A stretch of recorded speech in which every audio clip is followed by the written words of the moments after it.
Welcome, Theme Park Map Monday, episode 46. This week was actually Bank Holiday Monday. We visited Tivoli Gardens, mainly known sort of as Tivoli nowadays, in Copenhagen, Denmark. For those who don't know, it's world famous. It's the second oldest theme park in the world.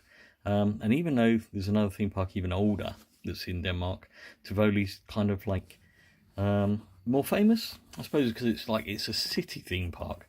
When you get there, the most surprising thing is it's right in the centre of the city, so you're virtually walking past places like Primark and stuff like that, and restaurants, Wagamama, and then suddenly there's this reputed garden theme park right in the middle. It's like having a theme park in Central Park or Hyde Park or something like that. It's a bit of a surprise because we always kind of presumed it was going to be out in the countryside. But once you're in there, you're sort of transported away from the city, and it is one of the most beautiful theme parks in the world. Reportedly inspired Disney when Walt Disney was doing research for his originally Disneyland park. And obviously you can see some things that would have inspired him and some things that he would have steered clear of. The other thing that surprised us most is that there's a list of the rides there. And as you turn over, there's a list of dining and food halls. So the sort of beverage places, food and beverage places, outnumber the amount of rides, sort of like at least 3 to 1, maybe 4 to 1. But obviously locals just like to go there and have a drink, have a eat. A really wide age range of people visiting, so it's kind of nice. Nobody feels out of place whether they're 6 or 60.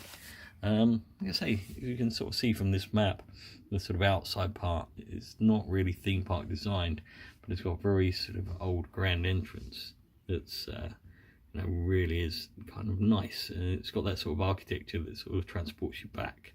You don't really see any rides to begin with as you go in. You see a couple of the tops of the high ones, but then it's only kind of unfolds as you're going in. You've got your main entrance, big buildings there, restaurants all to that side down there.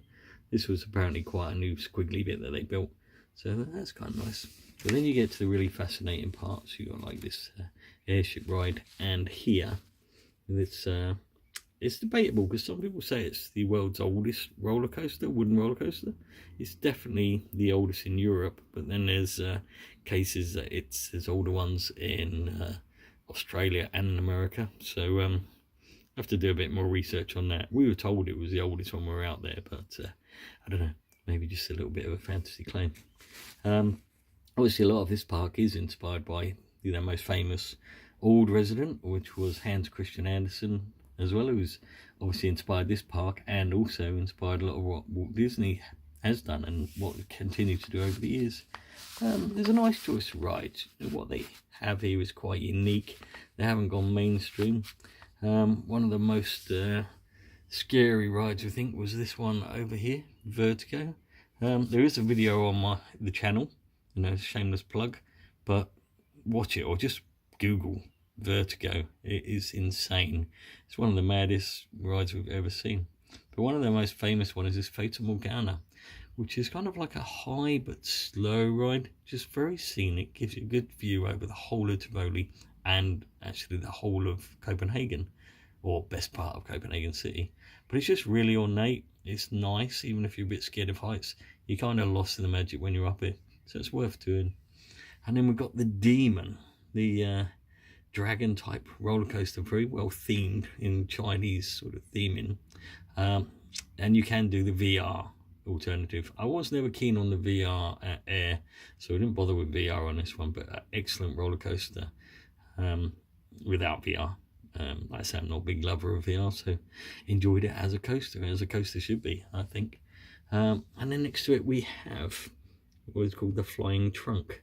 And this is it's obviously the name of one of Hans Christian Andersen's books, but this ride actually takes you on a whimsical journey throughout, and you get to experience lots of Hans Christian Andersen's famous tales. Really nice ride, worth going on, whatever sort of age you are. But a lot of it is just not really in the theming, but just in the layout. Gardens, I'd say probably the most cared for gardens in the theme park world. It's really worth a visit. And then at night, it's a whole new ball game. There's everywhere's really nicely illuminated. At Saturdays over the summer period, there's a big firework display. It almost becomes like a sort of festival feeling. And then the rest of the week, they have what they call their illuminations. Best place if you ever go, stand on this bridge here, looking out towards the pirate ship, which is actually a restaurant. Believe it or not, more food. And you can actually see the illuminations unfold from there. It's lasers, lights, music, and it's good. Again, another shameless plug. Is a video on the channel. Have a watch, or watch someone else's if you don't like us. But definitely, you know, it's a good value park. You have to pay entry, but once you're in, you can decide, a bit like Blackpool used to be, you can pay for ride tickets, you can pay individually, pay to do the lot. It's entirely up to you. You can get other things, you know, like your advance ticket that will get you some food, drinks, and entrance to the aquarium and shows. There's a lot of nice shows throughout the year here. There's a lot of local shows, lots of choirs, the 2 big stages, so lots of things going on. And their famous marching band, which is actually kids that the privilege 100 that are like chosen to do this, and it's a real honour for them. And this band actually goes throughout the world doing different things to promote Copenhagen, Denmark, and obviously Tivoli. Real lovely park. If you've never been to Copenhagen, I suggest you go. It's great. There's lots of things to do there. I say we were there over the bank holiday weekend. It wasn't too busy. It was nice to visit. It's not bad to get to, but things there are quite pricey. Your beers, coffees, burgers, stuff like that. It's a pricey country, but then so are the sort of Scandinavian and Nordic countries. But definitely worth a go. Anyway, that's our little map. It's not a major map for such a major park, but I think they just change it regularly.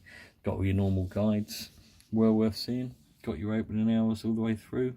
And obviously, like most of the parks, has special ones for Christmas, Halloween, and other times of year.